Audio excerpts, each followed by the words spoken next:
ओम जय श्री हरि विष्णु। जय माता रानी। दोस्तों, आपके अपने चैनल धर्म साधना में आपका बहुत बहुत स्वागत है। माँ भगवती दुर्गा की कृपा आप और आपके पूरे परिवार पर सदा सर्वदा बनी रहे। आज की वीडियो में आप सुनेंगे अपरा एकादशी व्रत की कथा।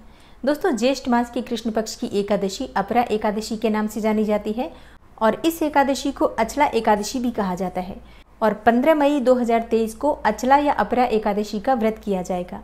तो बात करेंगे अचला एकादशी व्रत की पूजा विधि और शुभ मुहूर्त के बारे में, लेकिन उससे पहले सुनते हैं अपरा एकादशी व्रत की पावन कथा।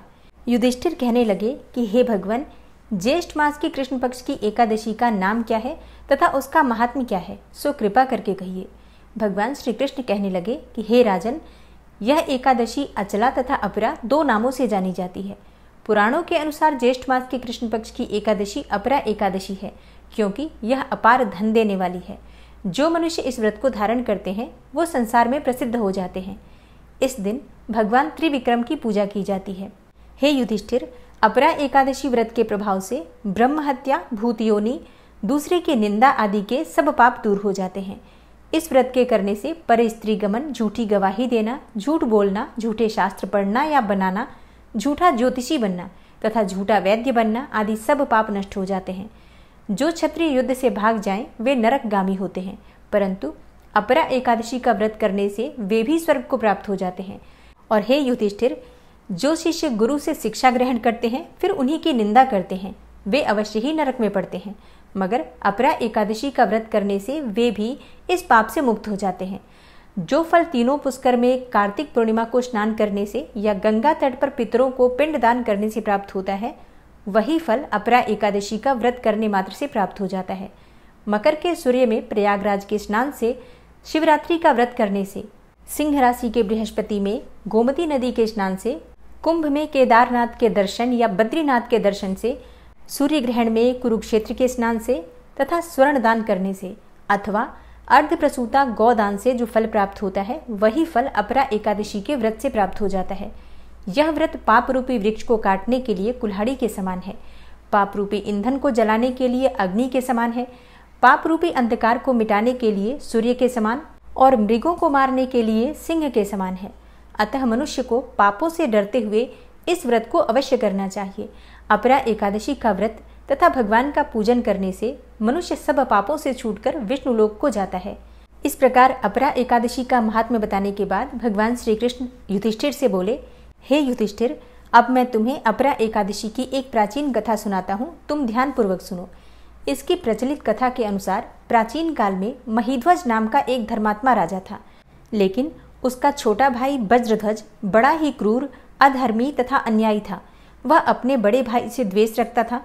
उस पापी ने एक दिन रात्रि में अपने बड़े भाई की हत्या करके उसकी देह को एक जंगली पीपल के नीचे गाड़ दिया। इस अकाल मृत्यु से राजा प्रेतात्मा के रूप में उसी पीपल पर रहने लगा और अनेकों उत्पात करने लगा। एक दिन अचानक धौम्य नामक ऋषि उधर से गुजरे। उन्होंने प्रेत को देखा और तपोबल से उसका अतीत जान लिया। अपने तपोबल से प्रेत उत्पात का कारण समझा। ऋषि ने प्रसन्न होकर उस प्रेत को पीपल के पेड़ से उतारा तथा परलोक विद्या का उपदेश दिया। दयालु ऋषि ने राजा की प्रेत योनि से मुक्ति के लिए स्वयं ही अपरा एकादशी अर्थात अचला एकादशी का व्रत किया और उसे अगति से छुड़ाने को उसका पुण्य प्रेत को अर्पित कर दिया। इस पुण्य के प्रभाव से राजा की प्रेत योनि से मुक्ति हो गई और वह ऋषि को धन्यवाद देता हुआ दिव्य देह धारण करके पुष्पक विमान में बैठकर स्वर्ग को चला गया। हे राजन, यह अपरा एकादशी की कथा मैंने लोक हित के लिए कही है। इस कथा को पढ़ने अथवा सुनने मात्र से ही मनुष्य सब पापों से छूट जाता है। अपरा एकादशी से एक दिन पहले अर्थात दशमी तिथि के दिन शुद्ध और सात्विक भोजन लेना चाहिए। भोजन में लहसुन, प्याज, मांस, मदिरा, शाक, टमाटर, मसूर की दाल, चावल, इन सभी चीजों का त्याग करना चाहिए और गाजर, मूली, बैंगन ये चीजें भी दशमी तिथि के दिन नहीं खानी चाहिए। दशमी तिथि की संध्या काल के बाद नमक का सेवन नहीं करना चाहिए, भोजन नहीं करना चाहिए और ब्रह्मचर्य का पूर्ण रूप से पालन करना चाहिए। भूमि पर शयन करना चाहिए। एकादशी के दिन प्रातःकाल जल्दी उठ जाइए। मन ही मन भगवान श्री विष्णु से प्रार्थना करके व्रत का संकल्प लीजिए कि आज आप एकादशी का व्रत धारण कर रहे हैं। उसके बाद नित्य कर्मों से निवृत्त होकर किसी पवित्र नदी या जलाशय में स्नान करना चाहिए। लेकिन अगर किसी पवित्र नदी में स्नान करना संभव न हो तो ऐसे में घर में भी गंगा जल मिश्रित जल से स्नान करना चाहिए। और हाँ, स्नान करते समय सभी पवित्र नदियों के नाम मन ही मन स्मरण करते रहिए और स्नान करने के बाद शुद्ध वस्त्र धारण करने चाहिए। देखिए, एकादशी के दिन पीले रंग के वस्त्र धारण करें, अत्यंत ही श्रेष्ठ होगा। लेकिन अगर आप पीले रंग के वस्त्र नहीं धारण कर पाते हैं तो ऐसे में किसी भी हल्के रंग के शुभ रंग के वस्त्र को धारण कीजिए। आज के दिन बहुत गहरे रंगों का प्रयोग नहीं करना चाहिए, जैसे कि काले या नीले रंग का प्रयोग भगवान श्री विष्णु की पूजा में ना करें तो ज़्यादा श्रेष्ठ है।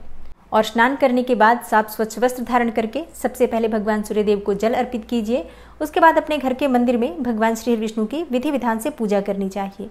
आप चाहें तो अलग से चौकी लगाकर भी भगवान श्री विष्णु की पूजा आराधना कर सकते हैं, या घर के मंदिर में जहां पर भगवान श्री विष्णु विराजित हैं वहीं पर उनके सामने शुद्ध घी का दीपक जलाकर पूजा कर सकते हैं। और हाँ, एकादशी के व्रत में अगर आप चाहें तो कलश की स्थापना भी कर सकते हैं। बहुत से भक्त पूछते हैं कि कलश की स्थापना करना जरूरी है। देखिए, क्योंकि 24 घंटे का ये व्रत होता है जिसे हम धारण करते हैं, सूर्योदय से लेकर अगले दिन सूर्योदय तक ये व्रत किया जाता है, तो ऐसे में कलश की स्थापना कर लें तो ज़्यादा श्रेष्ठ होगा। नहीं भी कर पाते हैं तो एक जल का पात्र भगवान श्री विष्णु के पास अवश्य रखना चाहिए और उसमें फिर आप थोड़े से पुष्प डाल सकते हैं। और हाँ, जो भक्त कलश की स्थापना करना चाहते हैं उनके लिए बता दूं, आपको पहले एक पात्र लेना है। उसी पात्र में आप थोड़ा सा गंगा जल डाल दीजिए, फिर शुद्ध जल से उस पात्र को भर दीजिए और कलश में एक सिक्का डाल दीजिए, एक सुपारी डाल दीजिए, लौंग इलायची डाल सकते हैं। और एकादशी की पूजा में चावल का प्रयोग नहीं किया जाता है, इसलिए कलश में आपको थोड़ा सा सफेद तिल डालना है। इसके ऊपर आपको फिर पंच पल्लव रखना होता है, जैसे कि आम के, अशोक के या फिर पान के पत्ते कलश के ऊपर रख दीजिए और इसी के ऊपर आप एक प्लेट रखकर इसमें भगवान श्री विष्णु की मूर्ति या प्रतिमा जो भी आपके पास उपलब्ध है स्थापित कर सकते हैं। तो शास्त्रों के अनुसार एकादशी के दिन कलश के ऊपर ही भगवान श्री विष्णु की प्रतिमा स्थापित करके पूजा की जाती है। लेकिन अगर आप कलश के ऊपर भगवान श्री विष्णु की प्रतिमा नहीं भी रखते हैं तो कलश के ऊपर आप एक दीपक रख सकते हैं, मतलब दीप कलश की स्थापना कर सकते हैं और भगवान श्री विष्णु की मूर्ति या प्रतिमा चौकी पर वहीं पर विराजमान करके और पूजा आराधना कर सकते हैं, कोई समस्या नहीं है। जैसे मैंने आपको पहले ही बता दिया, चाहे तो कलश की स्थापना कर सकते हैं या बिना कलश स्थापित किए भी पूजा कर सकते हैं, कोई समस्या नहीं है। इसके बाद दीप प्रज्वलित करके व्रत का संकल्प ले लीजिए कि आज आप एकादशी का व्रत धारण कर रहे हैं।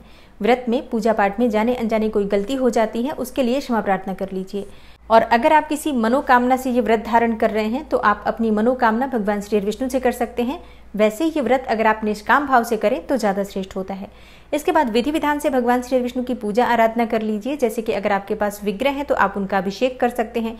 अभिषेक करने के बाद उन्हें पीले वस्त्र धारण कराएं, पीले पुष्प अर्पित करें, पीले फल उन्हें अर्पित करें। जो भी ऋतु फल इस समय उपलब्ध हैं उन्हीं ऋतु फलों का भोग भगवान को अर्पित कीजिए और पूरे भक्ति भाव से, पूरे श्रद्धा भाव से धूप दीप नैवेद्य अर्पित करके विधि विधान से भगवान श्री विष्णु की पूजा आराधना करके भगवान श्री विष्णु की आरती कर लीजिए। देखिए, पूजा पूर्ण करने के बाद आरती करनी चाहिए और आरती करने से पहले ही आप जो भी मंत्र जप करना चाहते हैं, कोई भी प्रार्थना करना चाहते हैं, कोई स्तोत्र पढ़ना चाहते हैं, भगवद गीता का पाठ करना चाहते हैं या फिर विष्णु सहस्त्र नाम का पाठ करना चाहते हैं, मतलब जो भी पाठ या मंत्र जप करना चाहते हैं आरती करने से पहले कर लीजिए। और आरती करने के बाद आपकी पूजा पूर्ण हो जाती है। अगर आप व्रत करते हैं तो फलाहार कर सकते हैं और जो भक्त व्रत नहीं कर रहे हैं पूजा पूर्ण करने के बाद शुद्ध और सात्विक भोजन कर सकते हैं। शाम के समय फिर से विधि विधान से भगवान श्री विष्णु की पूजा आराधना की जाती है। उनके सामने शुद्ध घी का दीपक जलाकर और मंत्रों का जप करना चाहिए। अपनी इच्छा के अनुसार भजन कीर्तन करते हुए रात्रि जागरण करने से अनंत गुना पुण्य फलों की प्राप्ति होती है, भगवान श्री विष्णु की असीम कृपा की प्राप्ति होती है। और हाँ, शास्त्रों के अनुसार शुद्ध घी का दीपक भगवान श्री विष्णु के सामने प्रज्वलित करके और अगर भगवद गीता का पाठ किया जाता है एकादशी के दिन तो पितरों की आत्माएं तृप्त होती हैं, पितृ प्रसन्न होते हैं, पितरों की आत्माओं को मुक्ति मिलती है, तो आपको आपके पितरों का आशीर्वाद प्राप्त हो जाता है और इससे आपके जीवन में आने वाली समस्त बाधाएं दूर हो जाती हैं और हर प्रकार की मनोकामना, चाहे धन प्राप्ति की हो, संतान प्राप्ति की हो या मन की कोई और भी कामना हो, तो समस्त मनोकामनाएं भगवद गीता का पाठ भगवान श्री विष्णु के सामने एकादशी के दिन करने मात्र से पूर्ण हो जाती हैं। और इसके बाद द्वादशी तिथि के दिन व्रत का पारण किया जाता है। तो द्वादशी तिथि के दिन भी प्रातःकाल जल्दी उठकर स्नान इत्यादि से निवृत्त होकर भगवान सूर्यदेव को जल अर्पित करके अपने घर के मंदिर में विधि विधान से भगवान श्री विष्णु की पूजा करना चाहिए। उसके बाद शुद्ध और सात्विक भोजन बनाकर किसी ब्राह्मण को भोजन कराएं और फिर स्वयं भी भोजन कर सकते हैं। अब मान लीजिए कि आप किसी ब्राह्मण को घर नहीं बुला पाते हैं किसी भी कारणवश, तो ऐसे में ब्राह्मण के निमित्त भोजन की कच्ची सामग्री निकाल दीजिए। जो भी आप दान करना चाहते हैं उसके साथ दक्षिणा स्वरूप कुछ पैसे रखकर ब्राह्मण को दान कर सकते हैं। फिर शुभ मुहूर्त में आप अपना व्रत खोल लीजिए, व्रत का पारण कर लीजिए। अपरा एकादशी की तिथि प्रारंभ हो रही है 15 मई को सुबह 2:46 पर और एकादशी की तिथि समाप्त होगी 16 मई को सुबह 1:03 पर।